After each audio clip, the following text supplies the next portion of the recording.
Oi, dona Finha. A minha mãe tá aqui sim. Ai, dona Finha, eu não sei. Eu tenho que passar pra ela ainda, tá? Um minuto que eu vou ver se ela tá aqui. Diz que eu não tô. Diz que eu não tô, Cauana. Diz que eu não tô, sua menina. Diz que eu não tô. Se você dizer eu quebro tua cara. Diz que eu não tô.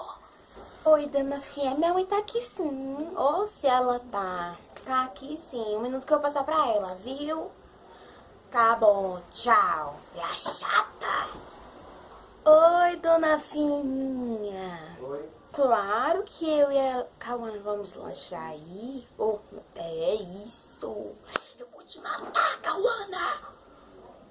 Nós vamos, claro.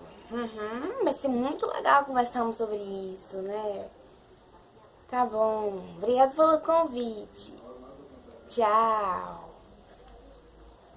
Cauana, sua peste, eu vou lhe matar. Como é que você faz isso? Eu não quero conversar com essa mulher. Essa mulher é chata. Ela vive falando da vida de todo mundo. Eu não quero conversar com ela. Você é louca, Cauana. Eu já lhe falei que ele vai ficar de castigo por uma semana sem seu celular.